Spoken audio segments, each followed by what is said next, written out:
ನಿಧಿ ಕಾಯ್ತಾ ಇದ್ದಾರೆ, ತೆಗಿ.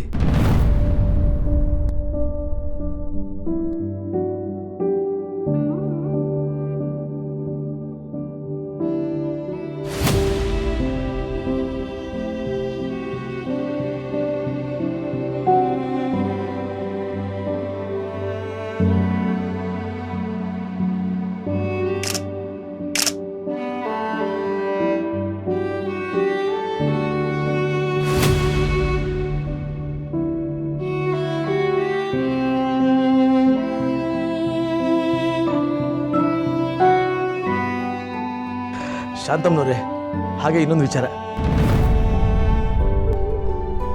ಇಷ್ಟು ದಿವಸ ನಿತ್ಯ ಇಲ್ಲೇ ಇದ್ಲು. ನೀವು ಅಪ್ಪಣೆ ಕೊಟ್ಟರೆ ಅವಳು ನಮ್ಮ ಮನೆ ಮಗಳು, ನಮ್ಮ ಮನೆಗೆ ನಾವು ಕರ್ಕೊಂಡು ಹೋಗ್ತೀವಿ. ಅಯ್ಯೋ, ಏನು ಹೀಗೆ ಕೇಳ್ತಾ ಇದ್ದೀರಾ? ಖಂಡಿತವಾಗ್ಲೂ ಕರ್ಕೊಂಡೋಗಿ.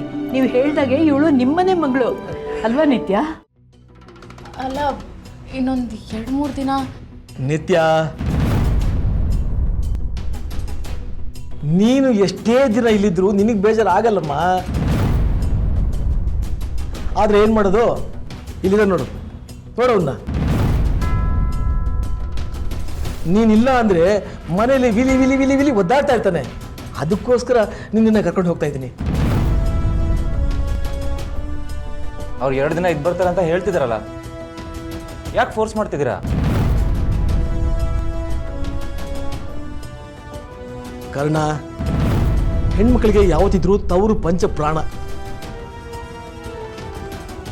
ಅವ್ರು ಹಾಗೇನೆ. ಆದ್ರೆ ನೀನು ನಿತ್ಯ ಇಲ್ಲ ಅಂತ ಎಷ್ಟು ಮಿಸ್ ಮಾಡ್ಕೋತೀಯ ಅಂತ ನನಗೆ ಗೊತ್ತು.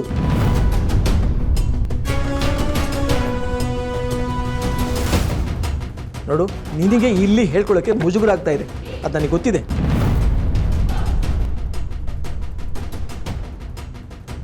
ನಿತ್ಯ, ಅವರು ಅಷ್ಟೊಂದು ಪ್ರೀತಿಯಿಂದ ಕರೀತಾ ಇದ್ದಾರೆ. ಹೋಗ್ಬಮ್ಮ.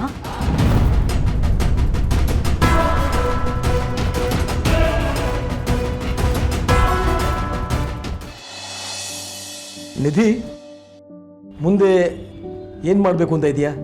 ಗೊತ್ತಿಲ್ಲ ಅಂಕಲ್. ನಾನೇನಾದ್ರೂ ಸ್ವಂತವಾಗಿ ಶುರು ಮಾಡಬೇಕು ಅಂತ ಅನ್ಕೊಂಡಿದ್ದೀನಿ. ಅದಕ್ಕೂ ಮುಂಚೆ ಎಲ್ಲಾದ್ರೂ ಕೆಲ್ಸಕ್ಕೆ ಹೋಗ್ಬೇಕು, ಆಮೇಲೆ ದುಡ್ಡು ಹಂಚ್ಕೋಬೇಕು. ಇಲ್ಲಮ್ಮ, ನಿನಗಿರೋ ಕೆಪಾಸಿಟಿಗೆ ನೀನು ಇನ್ನೊಬ್ರ ಹತ್ರ ಹೋಗಿ ಕೆಲಸ ಮಾಡೋದು ನನಗೆ ಯಾಕೋ ಅಷ್ಟು ಸರಿ ಅನ್ನಿಸ್ತಾ ಇಲ್ಲ. ನೀವೆಲ್ಲ ಒಪ್ಪೋದಾದ್ರೆ ನಾನೊಂದು ಒಳ್ಳೆ ನಿರ್ಧಾರಕ್ಕೆ ಬಂದಿದ್ದೀನಿ.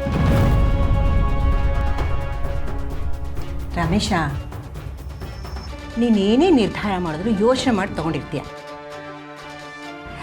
ನನಗೆ ಇತ್ತೀಚೆಗೆ ನಿನ್ನ ತುಂಬ ನಂಬಿಕೆ ಬಂದ್ಬಿಟ್ಟಿದೆ ಕಣ. ಅದೇನು ಅಂತ ಹೇಳು.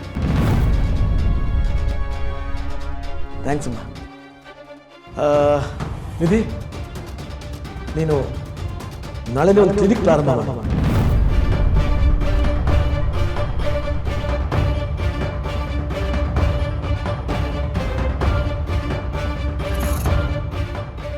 ನಾಳೆನಾ? ಆದರೆ ಏನೂ ರೆಡಿ ಇಲ್ವಲ್ಲ ಅಂಕಲ್? ನಾನಿರುವಾಗ ನಿಂಗೆ ಯಾಕಮ್ಮ ಯೋಚನೆ? ಎಲ್ಲ ರೆಡಿ ಮಾಡ್ಸೋಣ ಬಿಡು. ಏನಮ್ಮ ನೀನು, ನಾನು ಇಷ್ಟು ಹೇಳ್ತಾ ಇದ್ರು ನೀನು ಇನ್ನೂ ವೆಯ್ಟ್ ಮಾಡೋದ್ರಲ್ಲಿ ಏನೂ ಅರ್ಥ ಇಲ್ಲ.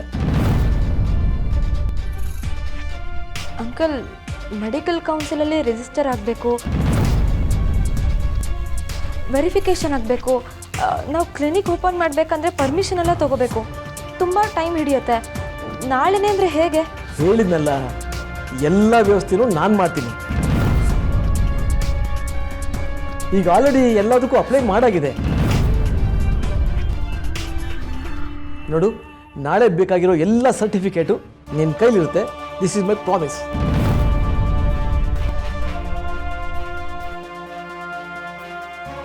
ನೋಡಮ್ಮ, ಒಂದು ಮುಖ್ಯವಾದ ವಿಷಯ.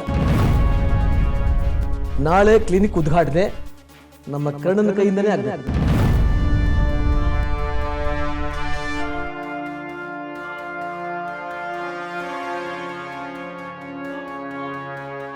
ಸೂಪರ್ ಕಣೋ, ಎಂತ ಒಳ್ಳೆ ಐಡಿಯಾ ಮಾಡಿದ್ಯಾ.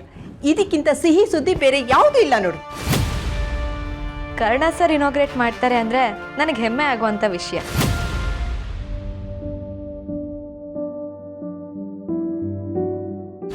ಈಗ ಕ್ಲಿನಿಕ್ಕಿಗೆ ಏನು ಹೆಸರಿಡಬೇಕು ಅಂತ ನಿಧಿ ನೀನೇ ತೀರ್ಮಾನ ಮಾಡಮ್ಮ. ಅದು ಕರ್ಣ ಸರ್ ನೀವೇ ಹೇಳಿ. ನೀವು ಚಿಕ್ಕ ವಯಸ್ಸಿಂದ ಡಾಕ್ಟರ್ ಆಗಬೇಕು ಅಂತ ಕನ್ಸ್ಕೊಂಡಿದ್ದು ನೇಮ್ ಫೇಮ್ ಅಥವಾ ದುಡ್ಡುಗೋಸ್ಕರ ಅಲ್ಲ, ಒಳ್ಳೆ ಮನಸ್ಸಿಂದ ಜನಗಳ ಸೇವೆ ಮಾಡೋದಕ್ಕೆ. ಇದು ಜನಗಳಿಗೋಸ್ಕರನಿರೋ ಕ್ಲಿನಿಕ್ ಆಗಿರೋದ್ರಿಂದ Janata clinic. Janata clinic, wow, ತುಂಬ ಚೆನ್ನಾಗಿದೆ ಸರ್, ನನಗಂತೂ ಇಷ್ಟ ಆಯಿತು.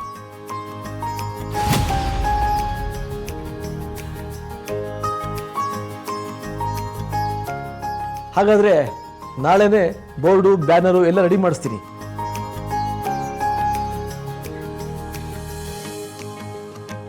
ಜನತಾ ಕ್ಲಿನಿಕ್ ಡಾಕ್ಟರ್ ನಿಧಿ, ಉದ್ಘಾಟಕರು ಡಾಕ್ಟರ್ ಕರ್ಣ.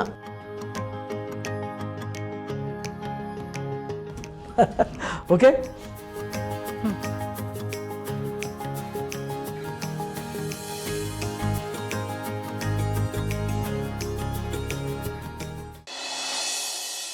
ನಿತ್ಯ, ನಿನ್ ತಾಳಿ ಸರ ಇಲ್ಲಮ್ಮ? ಅದು ನಾನು ಸ್ನಾನ ಮಾಡ್ಬೇಕಾದ್ರೆ ಬಿಚ್ಚಿಡಿದೆ ಶಾಂತಿ, ಹಾಕೊಳ್ಳೋದು ಮರ್ತು ಹೋಯ್ತು. ಹಾಗೆಲ್ಲ ಬಿಚ್ಚಿಡೋ ವಸ್ತುನ ತಾಳಿ ಸರ ಅಂದ್ರೆ ಹೋಗು, ಮೊದಲು ಹೋಗಿ ಹಾಕೋ. ಮರ್ತು ಹೋಯ್ತು ಅಂತ ಹೇಳಿದ್ನಲ್ಲ, ಹಾಕೋತೀನಿ. ಮಂಗಳಸೂತ್ರ ಅಂದ್ರೆ ಬರೀ ಒಂದು ಬಂಗಾರ ಸರ ಮಾತ್ರ ಅಲ್ಲ, ಅದು ನಿಮ್ಮಿಬ್ಬರ ದಾಂಪತ್ಯ ಜೀವನಕ್ಕೆ ಯಾರ ಕೆಟ್ಟ ದೃಷ್ಟಿನೂ ಬೀಳ್ದರ ಹಾಗೆ ಕಾಪಾಡುತ್ತೆ. ನಿಮ್ಮಿಬ್ಬರ ಬಂಧನನ ಮತ್ತಷ್ಟು ಗಟ್ಟಿ ಮಾಡುತ್ತೆ. ಹಾಗೆಲ್ಲ ಬಿಚ್ಚಿಡಬಾರ್ದು. ಹೋಗು, ಮೊದಲು ಹಾಕೋ. ಸರಿ ಶಾಂತಿ. ಕರ್ಣ ಜೀವನದಲ್ಲಿ ಎಷ್ಟೆಲ್ಲ ಕಷ್ಟ ಅನುಭವಿಸ್ದ.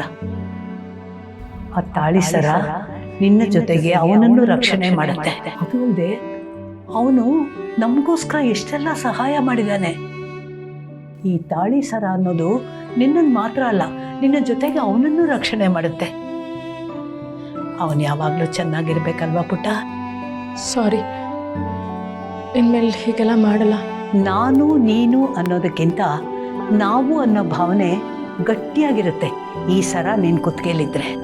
ಗೊತ್ತಾಗ್ಲಿಲ್ಲ ಶಾಂತಿ, ನಾನು ಹಾಕೋತೀನಿ. ಇನ್ಮೇಲಿಂದ ನೀನು ಕರ್ಣನ್ನ ಅರ್ಥ ಮಾಡ್ಕೊಳ್ಳೋ ಹೆಂಡತಿಯಾಗಿರ್ಬೇಕು.